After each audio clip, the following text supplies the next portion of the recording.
All right, been waiting for this for a bit. Mark, welcome to the Leaders Who Care series. It is a pleasure to be here. And I'm going to grab a book while we're talking. No, So, this is a walking conversation all of a sudden. I I'm was looking around, looking for any good book that I could find. I actually found a great one. yeah, it's upside down though. Yes, and that's what we will be talking about. And I can assure the audience that you're going to show it 42 times, I think, during this. I think that was in my contract. So can we start by you briefly introducing yourself? And I mean, aside from the business part, like who are you? Where are you from originally? What about family? A little bit of that. Yeah, and I'm a big privacy guy. So my name is John Smith, and no, I'm just kidding, everybody. Oh no, I got the wrong guy. Hey, everybody. My name is Mark Weinstein. Um, I hail from the East Coast of the United States of America. I have children, and I've been in tech for a long time, nearly 3 decades. And I'm also considered one of the founders slash inventors of social media. I apologize for that upfront. Okay, so don't get upset with that one. And we're going to talk about how to fix it today. Anyway, that's who I am. I went to school in California. I live in California now. And so you just can't beat the weather.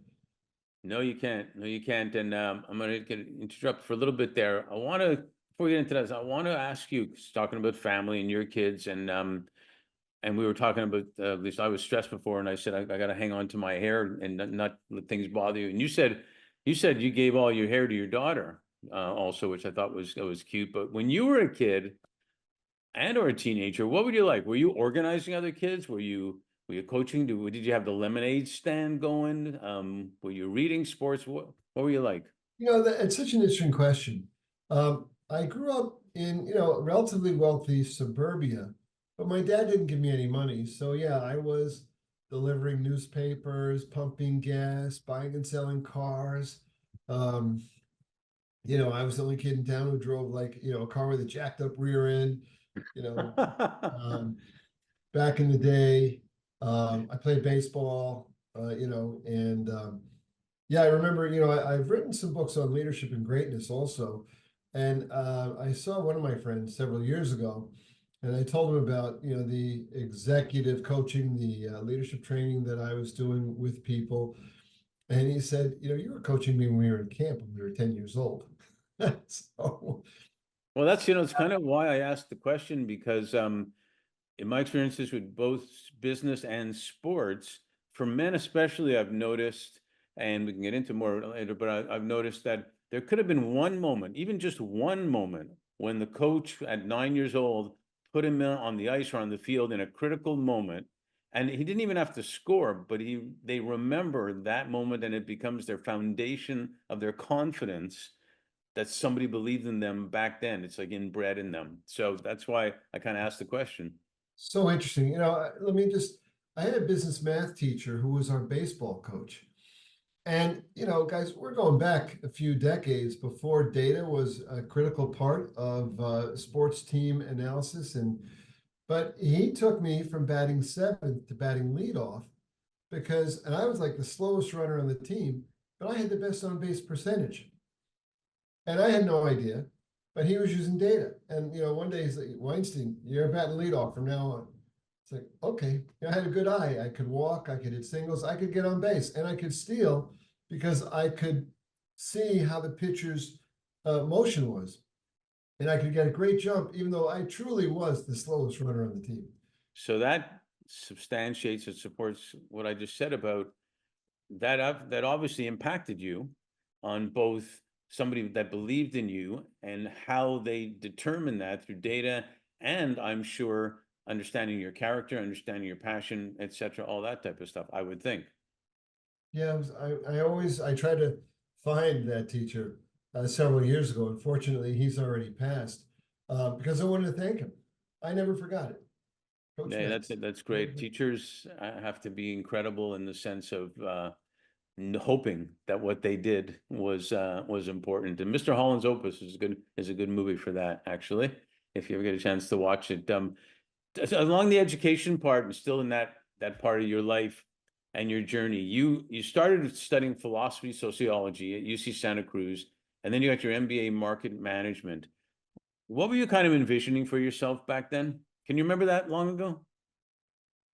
I thought I was going to be in the automobile business. Oh, really? Um, I'm a I'm a car nut. There was the favorite article ever written about me was in Silicon Valley Business Journal in I think 2013, and there's a picture of me in a race car and with my helmet on and everything, and the headline is at 150 miles per hour, he has no time for distractions.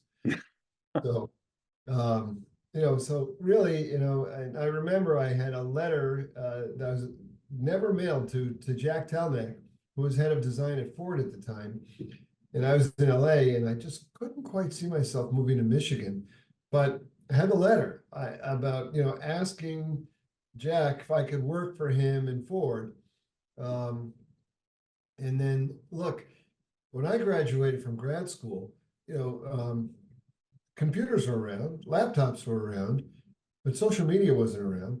The web had just been invented a few years earlier.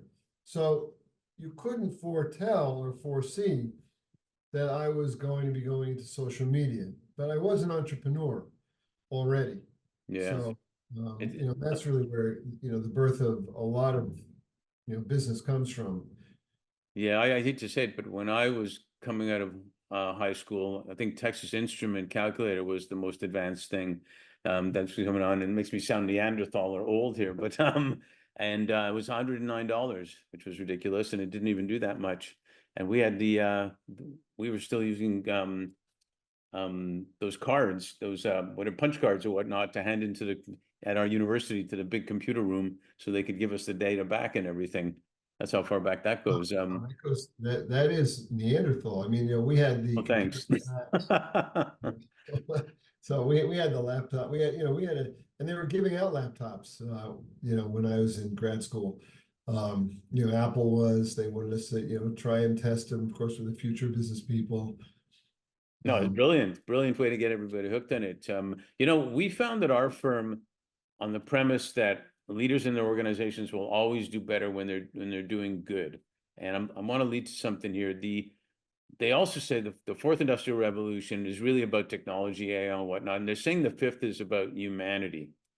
If we go fast forward a bit, because I want to spend a lot of time on you currently, you founded supergroups and you authored books, which very much, if I can simplify, shared how to achieve individual and collective greatness, quote unquote. Can you describe that time of your life and career and how that came about based on your education, what you just talked about?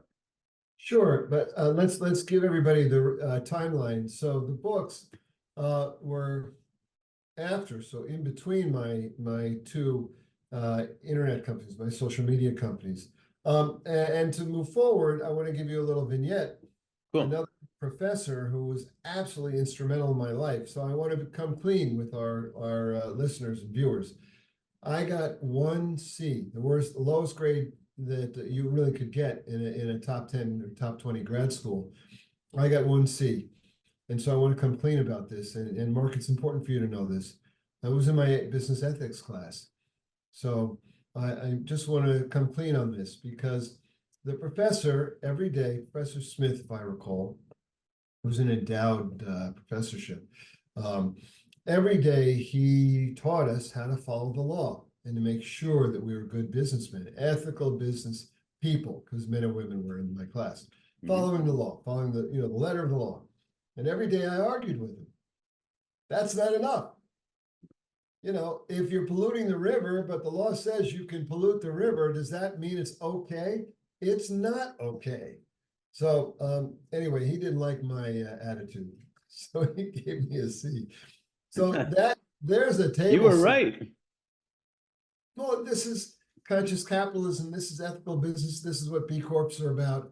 This is like, as my friend Raj Sisodia, the co-founder of Conscious Capitalism says, it's all about doing well by doing good. Right. So that did inform me, as I move forward in my career.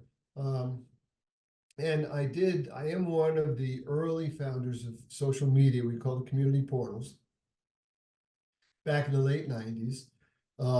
Came out of a family conversation, hiking around the lake with my 10-year-old nephew, talking about, Uncle Mark, wouldn't it be great if we could do, and then, fill in the blanks. And listen, everybody, in the late 90s, email was ghastly already. It's still ghastly because email is one-dimensional. So, and we couldn't Zoom or anything like that, but we could certainly share videos, share pictures, create like a family fridge online, a newspaper online. We could do these great things in a family website with friends. All this great technology was already there. So I started one of the first social media companies, superfamily.com and superfriends.com, which were part of the umbrella that you mentioned, Supergroups. Mm-hmm. So that starts, that's Web 1, by the way. For everybody who doesn't remember, Web 1 was the late 90s into about 2001, which is exactly the era I was there, 97 to 2001. So, it was really informed by these entrepreneurial, free market, capitalist, ethical visions about serving people. Because remember, capitalism is a tremendous economic system. And the fundamental premise is that you're serving your customers, you're serving people, and you give them you delight them, you serve them, you give them something of value, of intrinsic, or extrinsic value to them. Mm-hmm. And that's how you are successful. And so here we were with what was called the community portal era, the first era of social media. And why supergroups? Where'd the name come from? Well, we created an umbrella. I had about 70 employees at the time, an umbrella of sites, super teams, super alumni, super friends, super familia, super family. Super family was our flagship. And so Supergroups was the corporate name. But, keep in mind, if you went to Supergroups, then you had to select where you really wanted to go. Did you want to go to superfamily.com? And they all had their own separate URLs. So that was really our corporate identity. Just like you fast forward to my last company, which is MeWe, which still exists, but I don't run that anymore. I was the founder of it. But the corporate name is Scruples, with group in the middle, SGROUPLES. But the doing business as name, the URL is MeWe.com. So sometimes your corporate name is not going to match. Oh, sure. Yeah. Yeah, You need a different name sometimes to catch your attention or what else. Well, speaking of MeWe, this is a Leaders Who Care, a conversation that we look to highlight Leaders Who Care. I've found Leaders Who Care always understand the value of every individual. They care about their financial, physical, and mental well-being. And it's always been proven, even in blue zones, that the thing that fills people's hearts and souls more than anything is belonging. So you talk about MeWe as the founder of that. I mean, you're effectively a game changer, and I'm not just throwing around, flattery for nothing. A game changer, creating the first social network, number one, with a user privacy bill of rights, and a sense of belonging that maybe no one had something like that back then. Where and when did you see the positive and negative of a social network and the ability to be financially successful and have people belong, et cetera, et cetera? Well, remember, it starts in the 90s, the idea of social networking, which was a brilliant vision, really somewhat utopian, because usually when an entrepreneur gets started, there's a little bit of a utopian,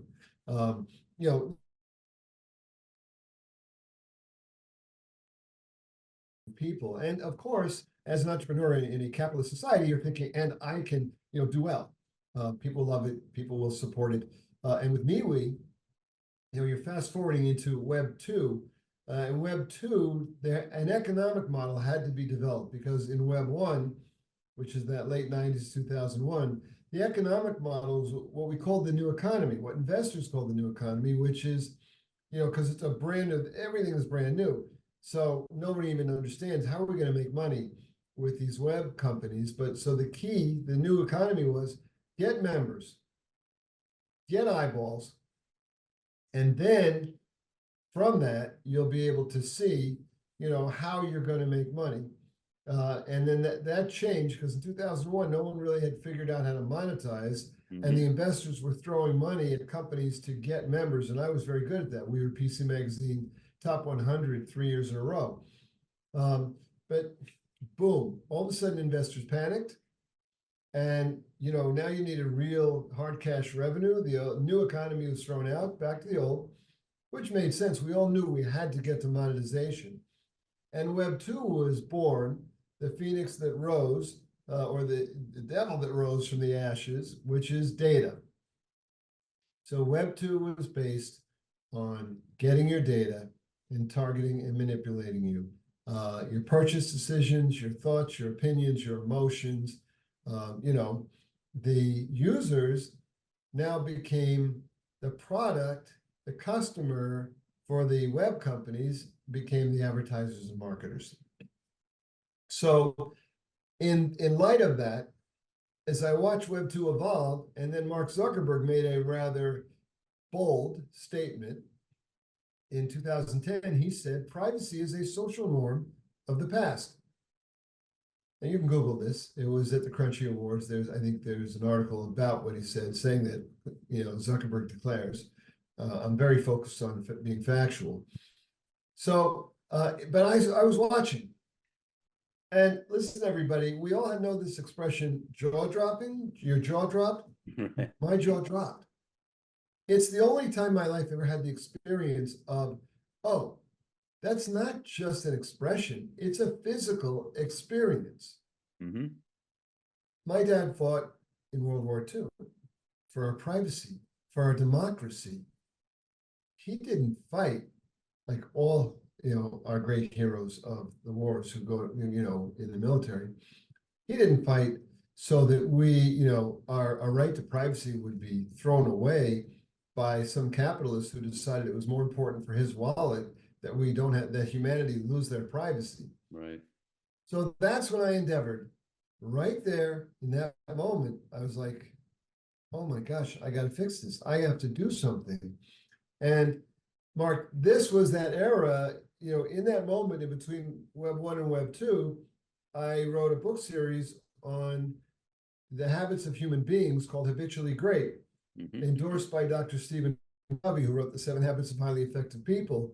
But when the revised edition, which came out in 2011 with Dr. Covey's endorsement, I was already back in the web. So, so there was this period of time where I was doing keynotes on greatness and leading and writing books about it. The first version of the book in 2008 was endorsed by Governor Bill Richardson, who was a great, human being and a great negotiator. God, he was great going overseas and helping us. Yeah. Anyway, but there's that, because you'd asked about that earlier. So I wrote this book series. Books are still available. Habitually Great, Master Your Habits, Own Your Destiny, by the 2011 edition. That was the complete rewrite. But at that juncture, I'm already back in the web. And I'm back working on MeWe. But I liquidated my retirement account. As entrepreneurs, we're kind of crazy.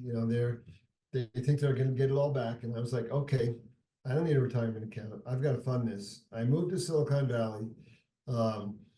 And I started this company, and it took us a few years. We were in a beta project. Tim Berners-Lee became an advisor of mine, the inventor of the web. Raj Sisodia became an advisor of mine, the founder of Conscious Capitalism, and other, esteemed people, as I attempted, I'm using the word attempted, to, reset what, social media was supposed to be, back to the authenticity, back to the privacy. So that's how it was born. Yeah, it's amazing, and it all goes back to the baseball coach that followed the data to have you both go lead and stuff in a strange way, and how that happens, and everything's so fast moving now. The whole thing with AI and ethics. Speaking of, and there's always going to be bad actors, but there's also a lot of positives to it.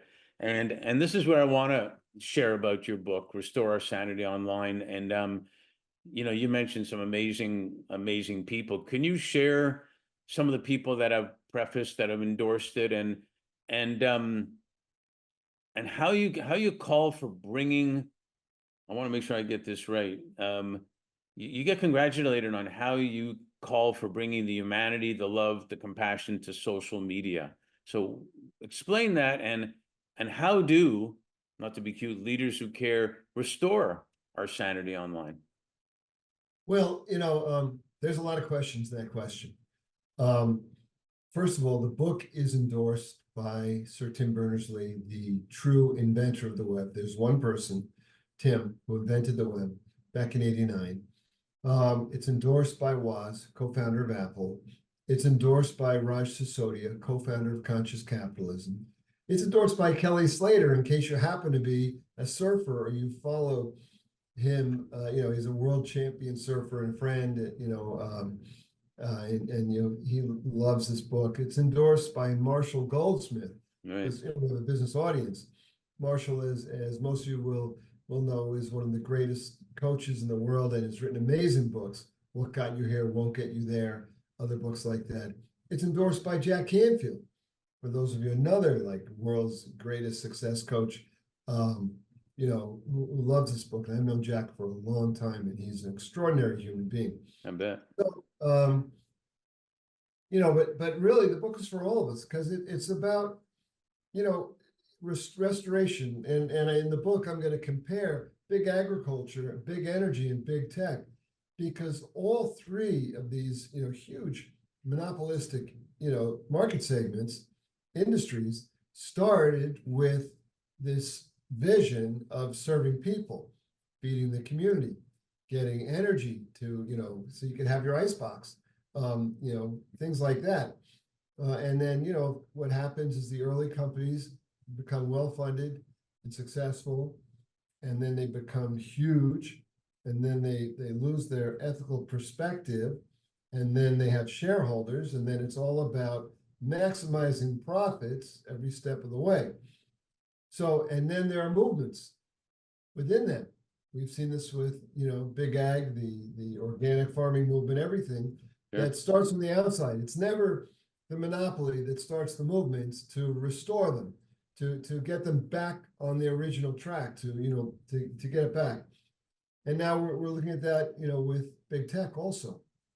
So restoring our sanity online is really about, how do we move into the future and restore the values and the benefits of social media from the past. Social media, I love social media. I don't love what it's become.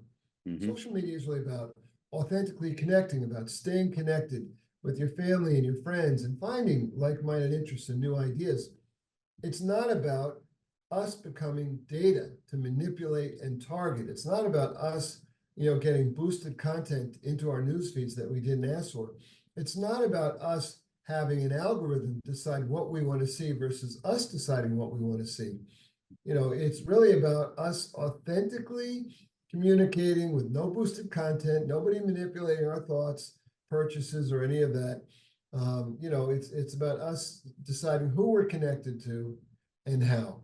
And also, it's all about us knowing who we're connected to.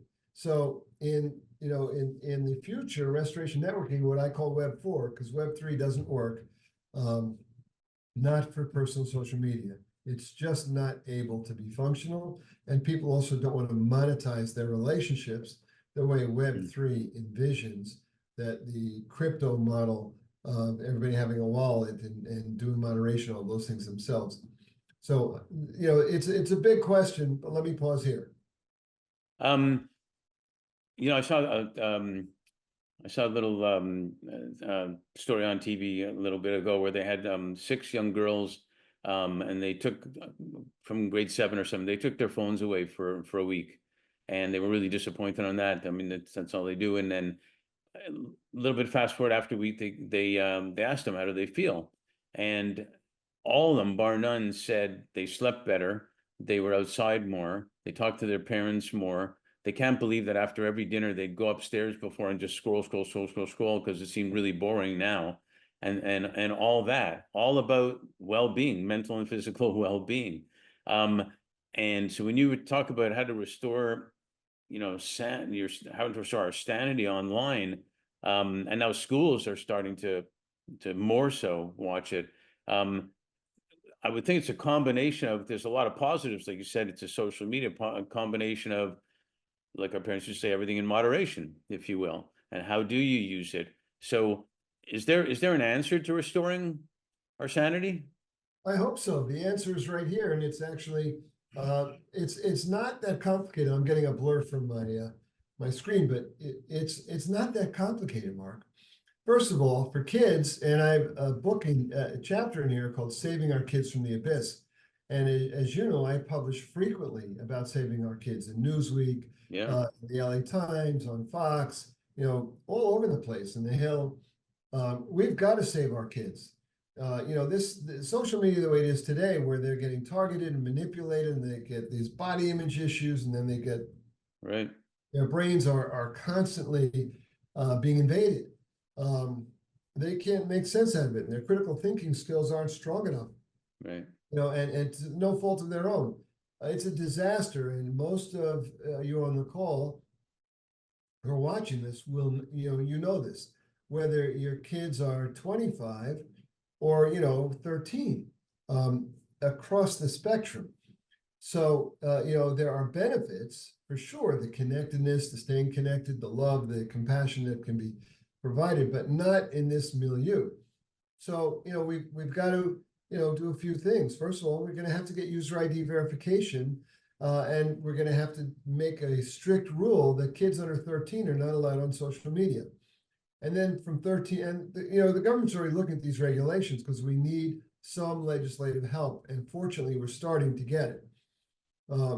And also the government is working on breaking up Google, breaking up Facebook, because the monopolistic domination actually destroys the free market, which is what capitalism is based upon. So we can't serve people and get improving companies unless we have a free market that's highly functional.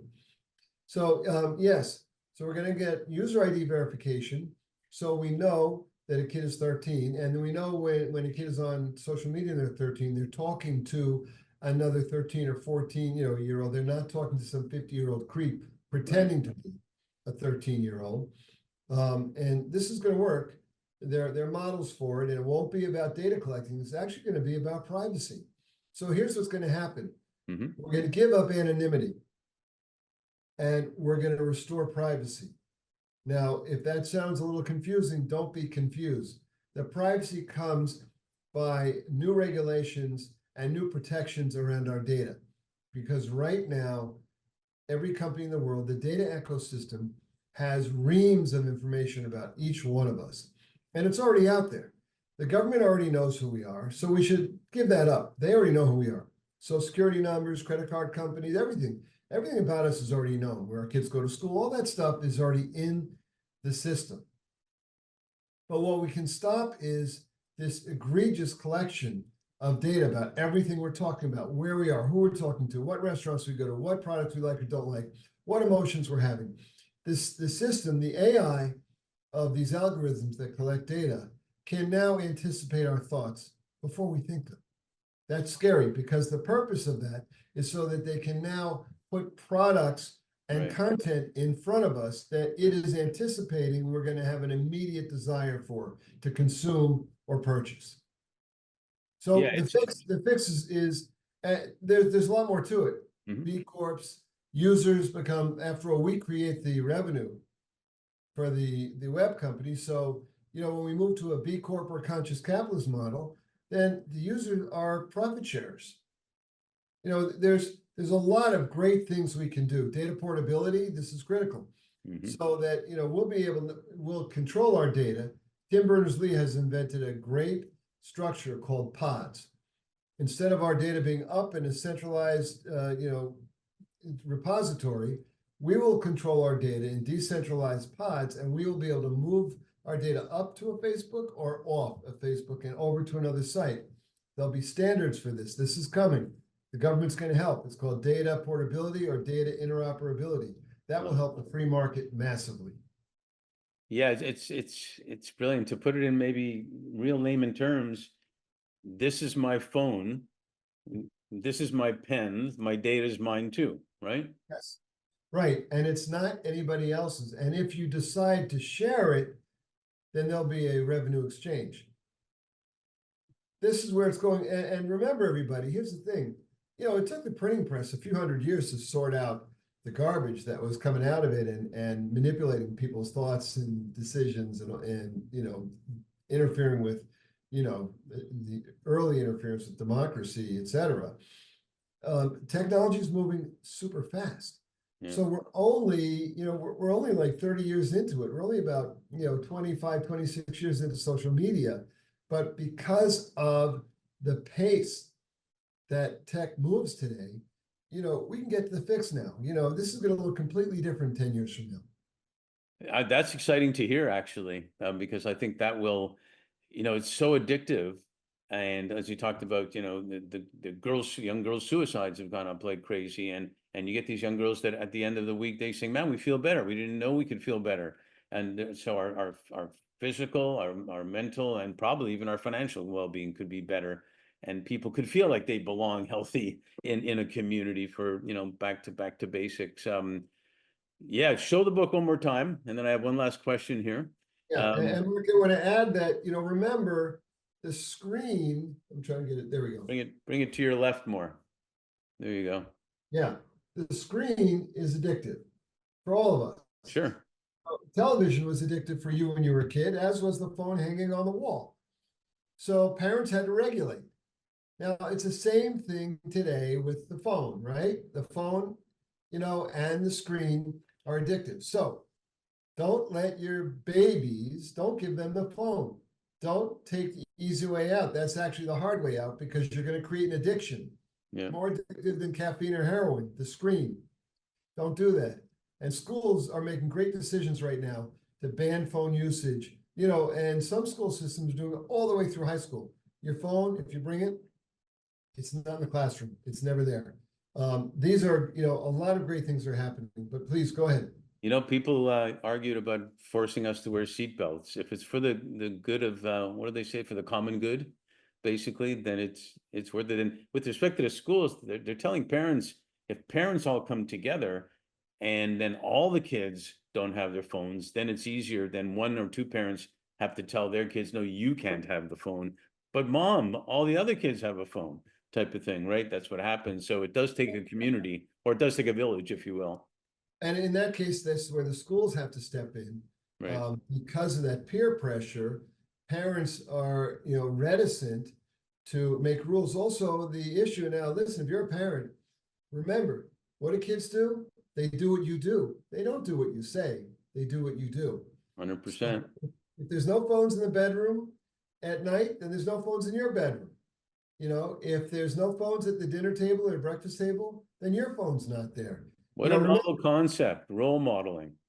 Right, right. All the studies say that's how it rolls. So, and make your kids read. You know, we have a rule in my house. There's no such thing as too many books. I have a young boy that's, we're now bringing on 8 to 18-year-olds on our Leaders Who Care series too. And one of the young men, his name is Ethan. He goes by E-Train Talks on social media, but he promotes literacy and he speaks in libraries and schools and whatnot. He's 13, all about literacy. And he told me the reason he's doing it is because he's thinking and worried about the next generation. And I said, Ethan, you're 13. You are the next generation. He said, no, there's the next one that doesn't have what I have or what I know, and they need my help too. So there is hope with that next generation. He's right. There's also hope for us because if we stop the data collecting now, you know, some people are like, well, isn't it too late? No, it's not too late. We stop the data collection now. That stops the data collection on us right now. It protects our kids. It protects their kids. You know, again, it's just kind of, it's weird if you're 25 today and you go for a job or you have a new relationship and, you know, that your employer, your future employer, where you're applying and your future relationships can all look back and find your archive, you know, of everything from almost from the time you were born. That is just creepy, and we've got to stop that. Yeah, no kidding. Use, by the way, use your text use Telegram, use Signal, and also just use your phones in text threads, which a lot of people are doing now. Therefore, you know exactly who you're sharing with. And you don't have to post things of your kids online for the world to see. Just use a nice little chat thread. Yeah, I love it. I love it. I do have one last question, but I want to insert another thing. Another one of the young leaders who care, 17, he just moved with his parents from Europe to Saudi Arabia, excuse me, and he started a social media platform, if you will, called Scover, SCOVR. But it's about, and the way they monitor it and everything, it's about real friendships and real relationships. But the way he's monitoring it and whatnot, and I'm going to it now, but it's kind of fascinating, by a young person who says he doesn't like all the stuff we're talking about that we're addicted to.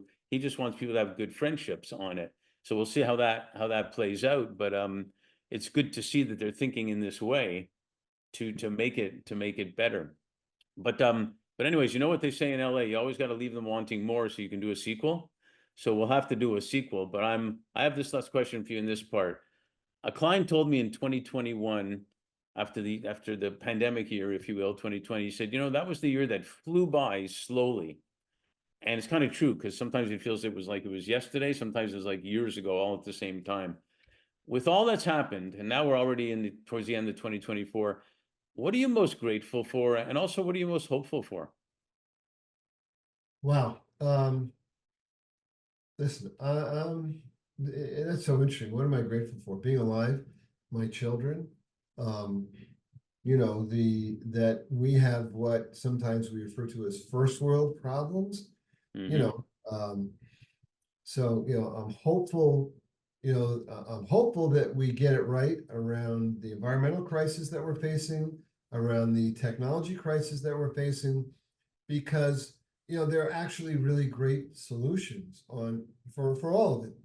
We've just got, it's up to us. It's not like we want to, and it's really up to us to take the appropriate action to make the changes that need to be made. So, I'm grateful for, the opportunity to be alive. Life moves fast, and you're right. What I loved about COVID was that it slowed it down. It was great. I mean, I was hanging out with my young kids, and it was Right. like, hey, let's go T-ball, let's go for a bike ride. Let's, No uh, FOMO.